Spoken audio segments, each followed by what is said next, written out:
একদিন শিশু নবী হজরত মুহাম্মদ সাল্লাল্লাহু আলাইহি ওয়াসাল্লাম ক্ষুধার্ত অবস্থায় মক্কার ধুলামাখা পথ ধরে হেঁটে চলেছে।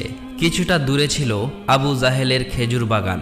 আবু জাহেল এক ইহুদি ব্যক্তিকে নিয়ে খেজুরগুলো একটি বস্তায় ভর্তি করছিল।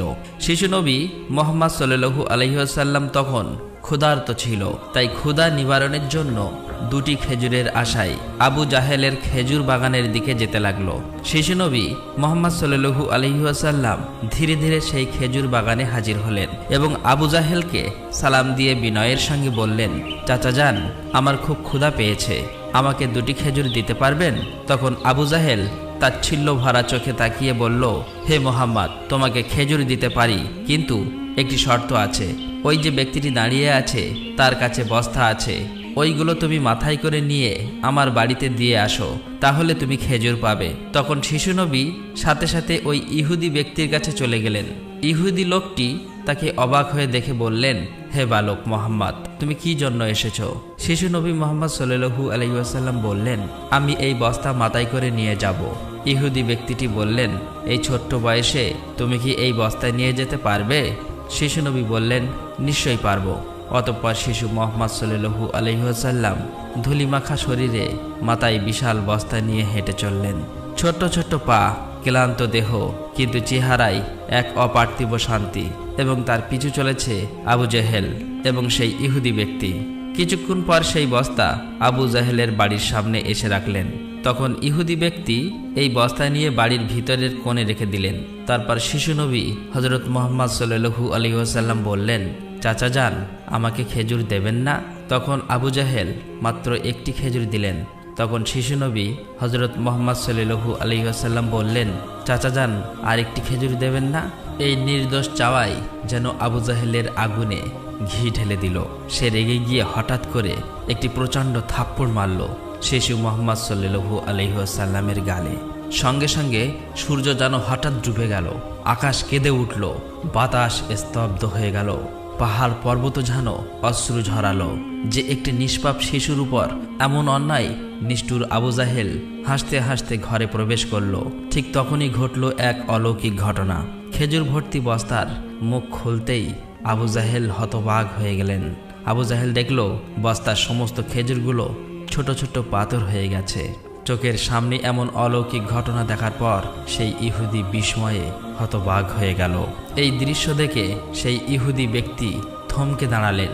এমন অলৌকিক ঘটনার কথা জানানোর জন্য ইহুদি ব্যক্তিটি দ্রুত তাদের নেতার কাছে ছুটে গেল। কিন্তু নিষ্ঠুর অত্যাচারী আবু জাহেল তখন ঘর থেকে বের হয়ে এলো এবং কটাক্ষ করে বললেন, হে মোহাম্মদ, তুমি তো বড় জাদুঘর, আমার খেজুরগুলো জাদু করে পাথর করে দিয়েছ। শিশু নবী মুহাম্মদ সাল্লাল্লাহু আলাইহি ওয়াসাল্লাম নরম কণ্ঠে মাথা নিচু করে বললেন, চাচা যান, আমি কিছুই জানি না। এই কথা বলতেই নিষ্ঠুর আবু জাহেল আর একটা চড় মারলেন। চড়ের শব্দে যেন আবারও আকাশ কেঁপে উঠল, পাহাড় স্তব্ধ হয়ে গেল, আর শিশুটির চোখে জমে উঠল এক বিন্দু অশ্রু। কিন্তু কি আশ্চর্য, শিশু মুহাম্মদ শুধু এতটুকুই বললেন, চাচা যান, আপনার হাতে ব্যথা লাগেনি তো? আহা, কি মমতা, কি সহমর্মিতা!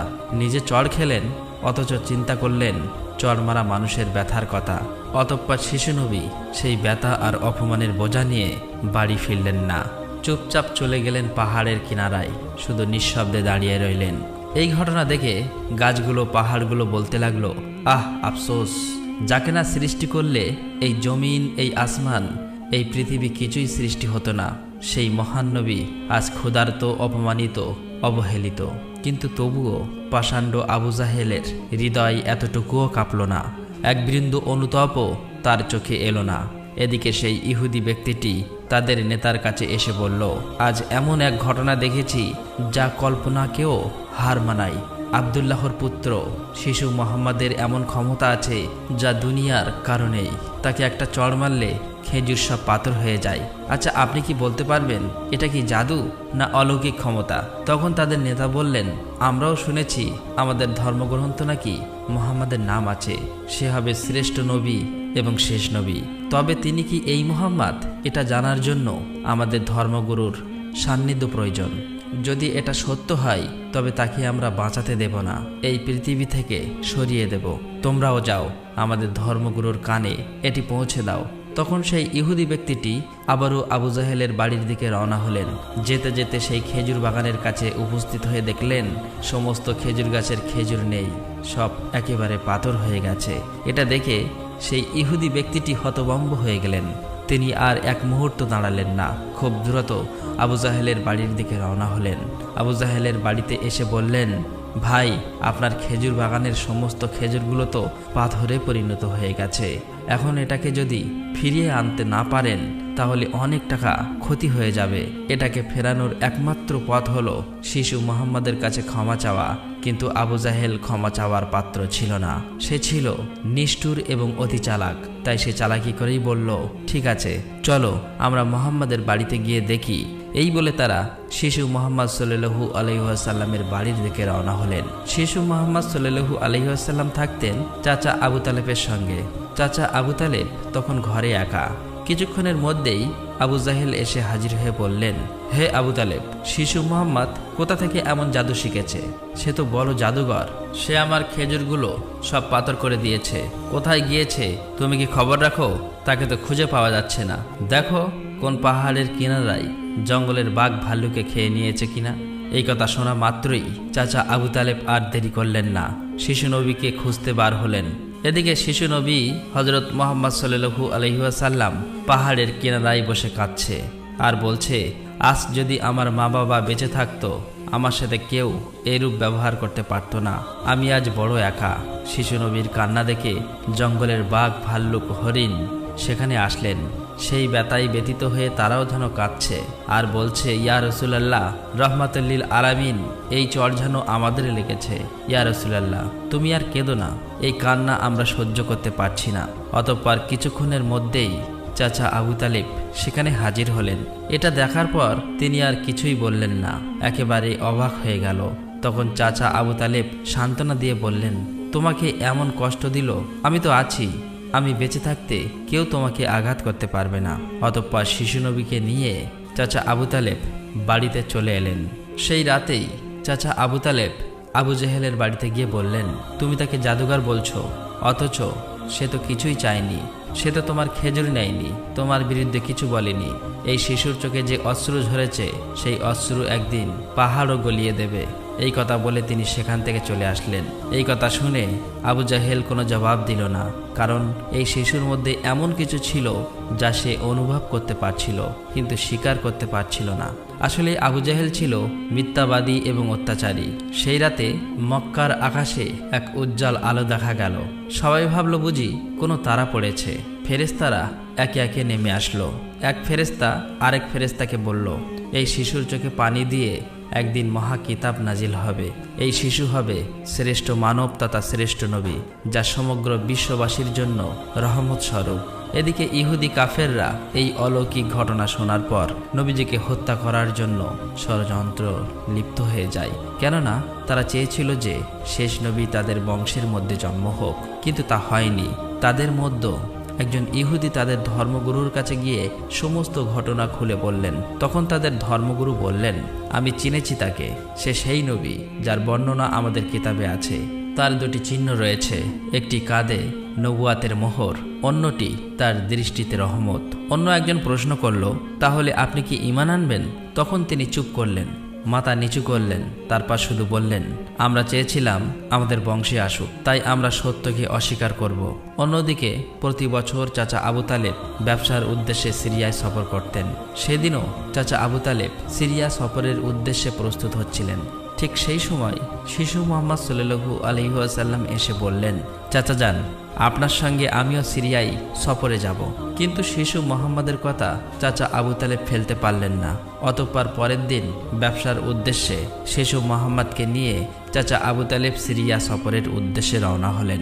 এভাবেই চলতে চলতে কয়েক মঞ্জিল পথ অতিক্রম করার পর বাণিজ্য কাফেলা শাম নামক একটি জায়গায় গিয়ে বিশ্রাম নিচ্ছিলেন। সেখান থেকে কিছুটা দূরে খ্রিস্টানদের একটি গির্জা ছিল। সেই গির্জায় খ্রিস্টানদের একজন ধর্মগুরু ছিল, যে সেই জামানার সবচেয়ে মহাপণ্ডিত ছিল। কাফেলা যখন আবারও চলতে শুরু করলো, তখন ওই খ্রিস্টানদের ধর্মগুরু লক্ষ্য করে দেখল কাফেলার সাথে সাথে যে সোজা শিশু নবী আছে তার ঠিক মাথার উপর একখণ্ড মেঘ আছে। তার মাথার উপর ছায়া দিতে দিতে সরে আসছে। এটা দেখে তিনি অবাক হয়ে গেলেন। খ্রিস্টান ধর্মগুরু খুব শীঘ্রই তাদের ধর্মগ্রন্থ পড়ে বুঝলেন নিশ্চয়ই কাফেলার ভিতরে আখিরি জামানার শেষ নবী রয়েছে। তখন তিনি খুব দ্রুত তাদের একজন লোককে ডাকলেন এবং বললেন, তোমরা যাও, ওই কাফেলার সকলকে ডেকে আনো, তাদেরকে আমরা দাওয়াত খাওয়াবো। এই কথা শুনে তারা সেখানে চলে গেল এবং তাদেরকে বলল, প্রিয় ভাইরা, আমাদের ধর্মগুরু আপনাদের সকলেরই দাওয়াত করেছেন, এই দাওয়াত আপনারা কবুল করুন। অতঃপর কাফেলার সকলেই ওই গির্জায় আসলেন। তারপর খ্রিস্টান ধর্মগুরু কাফেলার সকলকে পেট ভরে খাওয়ালেন। অতঃপর কিছুক্ষণ পর খ্রিস্টান ধর্মগুরু আবু তালেবকে বললেন, হে কাফেলার সর্দার, নিশ্চয়ই এই শিশুর পিতামাতা ইন্তেকাল করেছে। আবু তালেব বললেন, হ্যাঁ, আপনার অনুমান সত্য, তারা ইন্তেকাল করেছে। এখন আমি তাকে লালন পালন করি। তখন খ্রিস্টান ধর্মগুরু বলল, এ কাফেলার সর্দার, শুনে রাখো, আপনার ভাতিজা নিশ্চয়ই আল্লাহর শেষ নবী হবেন। তার পৃষ্ঠদেশে মোহরের নবুয়াত খচিত আছে।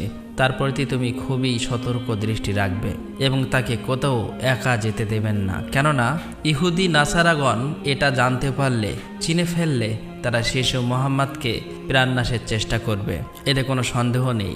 তখন চাচা আবু তালেব বললেন, আপনি এই খবর জানেন কিভাবে? খ্রিস্টান ধর্মগুরু বললেন, আমি তৌরাত কিতাবে এই ঘটনার বর্ণনা পেয়েছি। তুমি যাও, তোমার ভাতিজাকে এখানে ডেকে আনো। তখন চাচা আবু তালেব শিশু মোহাম্মদকে সেখানে আনার জন্য চলে গেলেন। কিছুক্ষণ পর খ্রিস্টান ধর্মগুরু দেখলেন আবার একটি কাফেলা রওনা হচ্ছে। তখন খ্রিস্টান ধর্মগুরু সেখানে গেলেন এবং তাদেরকে জিজ্ঞাসা করলেন, আপনারা কারা আর কোথায়, কি জন্যই বা যাচ্ছ? তখন তারা উত্তর দিল, আমরা রোম দেশের সৈন্য। আমাদের বাদশাহ আমাদেরকে পাঠিয়েছে যে দুনিয়াতে নাকি আখিরি নবীর আবির্ভাব হয়েছে অনেকদিন আগেই। আমরা তার সন্ধান করছি, তাকে খুঁজে পেলে হত্যা করে দেব। আপনি কি তার কোনো সন্ধান দিতে পারবেন? তখন খ্রিস্টান ধর্মগুরু বলল, তোমরা বৃথায় তাকে খুঁজে বেড়াচ্ছ। আল্লাহ তাআলা যদি সত্যিই তার শেষ নবীকে দুনিয়ায় পাঠিয়ে থাকেন, তবে তো তিনি নিজেই তাকে হেফাজত করবেন। কারো এমন সাধ্য নেই যে তাকে হত্যা করতে পারবে। অতএব তোমরা আবারও রোম দেশে ফিরে যাও। এই কথা শুনে ওই সৈন্যগুলো ফিরে গেল। এভাবেই সেই দিন অতিবাহিত হয়ে গেল। রাতের বেলা খ্রিস্টান ধর্মগুরু চাচা আবু তালেবকে তাদের গির্জায় ডেকে বলল, হে কাফেলার সর্দার, দেখেছ তো, আমার কথাই সত্য। ইহুদি নাসারাগণ আখিরি নবীর সাথে চরম শত্রুতা পোষণ করে। তারা যদি শেষ নবীকে হাতের কাছে পেয়ে যায় তাহলে হত্যা করার চেষ্টা করবে। অতএব ভাতিজাকে নিয়ে বিদেশে যাওয়া উচিত হবে না, ফিরে যাও। অতঃপর পরের দিন চাচা আবু তালেব আর বিদেশ সফর করলেন না, আবারও দেশের পথে ফিরে আসতে লাগলেন। কিছুক্ষণ যাবার পর পথের মধ্যে একটি ঘোড়া দেখতে পেলেন, কিন্তু সেখানে কোনো মানুষ ছিল না। এটা দেখে তারা সেখানে দাঁড়িয়ে পড়লেন। তারপর দেখলেন একজন মানুষ মৃত অবস্থায় পড়ে আছে। আসলেই এটি ছিল একজন ইহুদি যে শিশু নবীকে হত্যা করতে এসেছিল। কিন্তু আজ সেই শিশু নবী নিজে তাকে বাঁচিয়ে তুলছে, নিজের হাতে পানি খাওয়াচ্ছেন। এভাবেই তাকে বাঁচিয়ে নিজেদের সাথে নিয়ে আবারও পথ চলতে শুরু করলেন। এভাবেই চলতে চলতে তাদের কাফেলা একটি সাগরের কিনারায় এসে উপস্থিত হলেন। সেখানে ছিল একটি জেলে সম্প্রদায়ের বসবাস। তাদের কাফেলা সেখানেই বিশ্রাম নিচ্ছিলেন। কিন্তু ওখানকার জেলে সম্প্রদায় ছিল মূর্তি পূজারী। তারা ছিল কুসংস্কারে আবদ্ধ। চাচা আবু তালেব হঠাৎ করে একটি জায়গায় গিয়ে দেখল একদল জেলে সম্প্রদায় মূর্তি পূজা করছে। তখন তাদের মধ্যে একজনকে জিজ্ঞাসা করল, প্রিয় ভাইরা, আপনারা এমন করে মূর্তি পূজা করছেন কেন? তখন সেই ব্যক্তি বলল, আমাদের জালে বহুদিন থেকে মাছ ধরা পড়ে না, তাই সমুদ্রের দেবতাকে খুশি করার জন্য এই পূজার আয়োজন করেছি। এদিকে শিশু মুহাম্মদ সাল্লাল্লাহু আলাইহি ওয়াসাল্লাম লক্ষ্য করে দেখলেন একটি বড় মূর্তির সাথে একজন মা ও তার বাচ্চাকে শিকল দিয়ে বেঁধে রাখা হয়েছে, তাদেরকে বলি দেবে বলে। কেননা এই জেলে সম্প্রদায়ের বিশ্বাস ছিল এভাবে বলি দিলে তাদের দেবতা খুশি হবে, তাদের জালে আবারও মাছ ধরা পড়বেন। তখন শিশু মুহাম্মদ সাল্লাল্লাহু আলাইহি ওয়াসাল্লাম সেখানে গেলেন এবং তাদেরকে শিকল খুলে মুক্তি করে দিলেন। সেই মুহূর্তে একজন জেলে সেখানে গেলেন এবং বললেন, আমরা যাদেরকে বলি দেব বলে বেঁধে রেখেছিলাম তাদেরকে একজন বাচ্চা খুলে দিয়েছে। এটা শুনে তারা সবাই অতি দ্রুত নবীজিকে ধরতে সেখানে যেতে লাগলো। তখন চাচা আবু তালেব তাদেরকে থামাতে গেল, আর সেই সাথে সাথেই তারা সবাই দেখতে পায় সমুদ্রের কাছে সেই বড় মূর্তিটি আপনা আপনি ভেঙে পড়েছে। সমুদ্রের ঢেউ উঠেছে আর সেই ঢেউয়ের সাথে সাথে অনেকগুলো মাছ উপরে উঠে এসেছে। এটা দেখে সমস্ত জেলে সম্প্রদায়ের মানুষ অনেকগুলো মাছ ধরল এবং তারা নিজেরা অনেক খুশি হয়ে গেল। এটা দেখে আবু তালেব অবাক হয়ে যায়। আসলেই নবীজি তখন সমুদ্রের ধারে দাঁড়িয়ে আল্লাহর কাছে দোয়া করছিলেন। নবীজির দোয়ার বরকতে আল্লাহ তাআলা তাদেরকে মাছ দিয়েছিলেন। অতঃপর তাদের কাফেলা মক্কার দিকে রওনা হলো। মক্কায় আসার পর শিশু নবী হযরত মুহাম্মদ সাল্লাল্লাহু আলাইহি ওয়াসাল্লাম চাচা আবু তালেবের ছাগল নিয়ে চড়াতে যেতেন। একদিন ছাগল চড়িয়ে ফেরার পথে শিশু নবী দেখতে পান এক জায়গায় দাসদাসীদের কেনাবেচা চলছে। পুরুষদের গরম রড দিয়ে অত্যাচার করছে এবং মহিলাদের উচ্চ দামে কেনাবেচা চলছে। এটা দেখে শিশু নবী অনেক কষ্ট পায়। এদিকে নবীজির এক চাচা আবু লাহাব দাসীকে কেনাবেচা করত। তিনি একজন দাসকে বেশি দামে বিক্রি করে দিচ্ছিলেন। ঠিক সেই সময় তার স্বামী গিয়ে বললেন, হুজুর, আপনি এমন কাজ করবেন না, আমাদেরকে ক্ষমা করে দিন। এভাবেই কাকুতি মিনতি করতে লাগলো, কিন্তু আবু লাহাব তার কোনো কথাই শুনতে চায় না।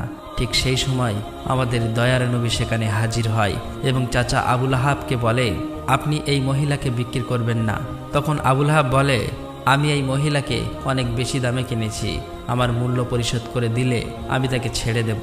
তখন শিশু নবী তার এই মূল্য পরিশোধ করে দিলেন, আর সেদিন সেই মহিলা নবীজির জন্য মুক্তি পেয়েছিলেন। অতঃপর সেই সময় মক্কায় বহুদিন ধরে বৃষ্টি হচ্ছিল না। মক্কায় বড় বড় নেতারা একত্রিত হয়ে বলতে লাগলো, মক্কায় বহুদিন ধরে বৃষ্টি হচ্ছে না, আমাদের বাচ্চারা মারা যাচ্ছে, পশু পাখি মারা যাচ্ছে।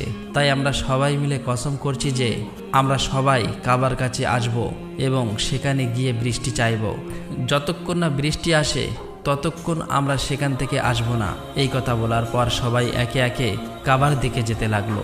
সেখানে চাচা আবু তালেবও যাবে। ঠিক এমন সময় শিশু মুহাম্মদ সাল্লাল্লাহু আলাইহি ওয়াসাল্লাম চাচা আবু তালেবকে জিজ্ঞাসা করলেন, চাচা যান, আপনি কোথায় যাচ্ছেন? চাচা আবু তালেব বললেন, হে মুহাম্মদ, আমাদের মক্কা শুকিয়ে গিয়েছে, বহুদিন বৃষ্টি হয় না, একে একে সবাই মারা পড়ছে, তাই বৃষ্টির জন্য কাবা ঘরের কাছে যাচ্ছি। তখন শিশু নবী বললেন, চাচা যান, আপনি আমাকে সাথে নিয়ে চলেন।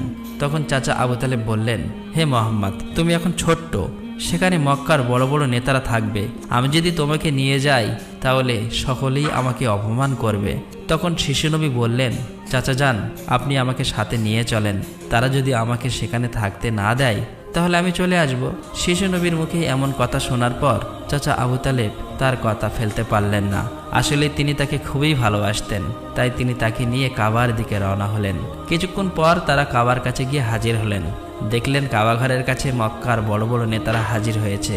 আশেপাশের পুরুষ মহিলা সবাই হাজির হয়েছে, কেননা তারা শপথ নিয়েছে বৃষ্টি না আসা পর্যন্ত কাবা ঘর আঁকড়ে ধরে রাখবে। মক্কার বড় বড় নেতারা বলতে লাগলো, হে আবু তালেব, তুমি কি জানো না আমরা এখানে শপথ করে এসেছি, তুমি এই শিশুটিকে কেন নিয়ে এসেছো? এখানে তো তার কোনো প্রয়োজন নেই। তখন আবু তালেব বললেন, হে মুহাম্মদ, তুমি পিছনের দিকে চলে যাও। এই কথা শুনে শিশু মুহাম্মদ পিছনের দিকে চলে গেলেন। অতঃপর মক্কার বড় বড় নেতারা একসাথে বলতে লাগলো, হে কাবা ঘরের স্রষ্টা, আমাদের পানির ব্যবস্থা করে দিন, আমরা আর পারছি না। এভাবেই বলতে বলতে সারা রাত কেটে গেল, কিন্তু একটুও বৃষ্টি হলো না। সকাল গড়িয়ে দুপুর হয়ে গেল, বৃষ্টি হলো না। এদিকে কাবা ঘরও গরম হতে শুরু করলো। এর মাঝে তিনজন গরম সহ্য করতে না পেরে গরমে অজ্ঞান হয়ে গেল। কিছু লোক তাদেরকে নিয়ে এক জায়গায় চিকিৎসার ব্যবস্থা করলেন।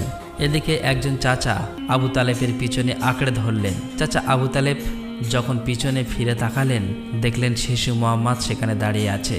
অত্যন্ত রেগে গেলেন এবং বললেন, হে মুহাম্মদ, তুমি এখানে কেন এসেছো? তখন শিশু মুহাম্মদ বললেন, চাচা যান, আমাকে আসতে দিন, আমি আসলেই মহান আল্লাহ তাআলা পানি বর্ষণ করবেন। তখন চাচা আবু তালেব বললেন, এখানে এতগুলো মক্কার বড় বড় নেতা আছে, তারা সবাই পানি চাইছে, কিছু হচ্ছে না, আর তুমি এখন এই শিশু বয়সে কি করবে? তুমি চাইলে পানি হবে? এটা সম্ভব? অতএব তুমি পিছনের দিকে চলে যাও। এই কথা শুনে শিশু নবী আবার পিছনের দিকে চলে আসলেন। এদিকে পুনরায় তারা একসাথে বলতে লাগলো, হে কাবা ঘরের স্রষ্টা, আপনি আমাদের পানির ব্যবস্থা করে দিন। কিন্তু কোনো মতেই বৃষ্টি হলো না। তখন সবাই ক্লান্ত হয়ে এক জায়গায় বিশ্রাম নিচ্ছিলেন। চাচা আবু তালেব পিছনে লক্ষ্য করে দেখলেন আবারও শিশু নবী সেখানে হাজির। তিনি অত্যন্ত রেগে গিয়ে বললেন, হে মুহাম্মদ, তুমি আবার কেন এসেছো? শিশু মুহাম্মদ বললেন, চাচা যান, আমি তো আপনার ঘাম মুছতে এসেছি। এই কথা শুনে চাচা আবু তালেব নবীজির উপর প্রচণ্ড মায়া লাগলো এবং তাকে জড়িয়ে ধরলেন। তখন শিশু মোহাম্মদ আবার বললেন, চাচা যান, আমাকে একটিবার কাবা ঘরের কাছে যেতে দিন। আমি গেলে আল্লাহ তাআলা পানি বর্ষণ করবেন। সেখানে থাকা মক্কার নেতাদের মধ্যে একজন এই কথাটি শুনতে পেল। শিশু মোহাম্মদ চিৎকার করে বলতে লাগলো, হে মক্কার মানুষেরা, চেয়ে দেখো, পানি চলে এসেছে। সেখানে থাকা সমস্ত লোকেরা অবাক হয়ে বলতে লাগলো, কোথায় পানি এসেছে? এখানে তো আমরা সবাই গর্বে মারা যাচ্ছি, আর তুমি বলছো পানি চলে এসেছে? তাদের মধ্য থেকে একজন বলল, হে মোহাম্মদ, তুমি এগিয়ে যাও। কিন্তু অন্য নেতারা বলল, আমাদের মতো বড় বড় নেতা থাকতে যদি এই শিশু মোহাম্মদ সামনে চলে যায় তাহলে আমাদের মান সম্মান সব চলে যাবে। অতঃপর অনেক আলোচনার পর শিশু মোহাম্মদকে কাবা ঘরের সামনে যাবার অনুমতি দেওয়া হলো। শিশু মোহাম্মদ সাল্লাল্লাহু আলাইহি ওয়াসাল্লাম যখন কাবা ঘরের কাছে গিয়ে আকাশের দিকে মুখ তুললেন এবং আল্লাহর কাছে দোয়া চাইলেন, সঙ্গে সঙ্গে মক্কার বুকে মুষলধারে বৃষ্টিপাত শুরু হলো। দেখতে দেখতে মক্কার চারিদিকে বৃষ্টিতে পরিপূর্ণ হয়ে যায়। এটা দেখে মক্কার মানুষেরা খুবই খুশি হয়ে যায় এবং বৃষ্টিতে ভিজতে ভিজতে যে যার মতো তাদের বাড়ি চলে যায়। প্রিয় দর্শক, একবার ভেবে দেখুন, এই কাহিনীটি শুধু ইতিহাস নয়, এটা ভালোবাসা, কষ্টের আর তাকওয়ার এক জীবন্ত নিদর্শ। আমাদের দয়ার নবী, রহমতের নবী কতই না কষ্ট পেয়েছেন। তিনি এত কষ্ট সয়েও কাউকে অভিশাপ দেননি, শুধু দোয়া করছিলেন, হে আমার রব, আমার উম্মতকে মাফ করে দাও। তারা জানে না আমি কে। এই সেই নবী যার ভালোবাসা ছাড়া জান্নাতের দরজা খুলবে না কারো জন্য। আর আজ আমরা এই যুগের মুসলিম কতটুকু কাঁদি তার জন্য, কতটুকু ভালোবাসি তাকে, কতটুকু তার সুন্নাহ আঁকড়ে ধরেছি। একবার ভেবে দেখুন, যে নবীর কষ্টে পাহাড় কাঁদে, গাছ কাঁদে, পশু পাখি কাঁদে, আর আমরা, আমাদের চোখে জল আসে না, আমাদের হৃদয় কেন নড়ে না? প্রিয় দর্শক, আসুন আমরা সকলেই দোয়া করি, মহান আল্লাহ তাআলা যেন আমাদের সকলকে সেই দয়ার নবীর ওসিলায় মাফ করে দেন। আল্লাহ তাআলা আমাদের সকলের দোয়া কবুল করুক, আমিন। আসসালামু আলাইকুম।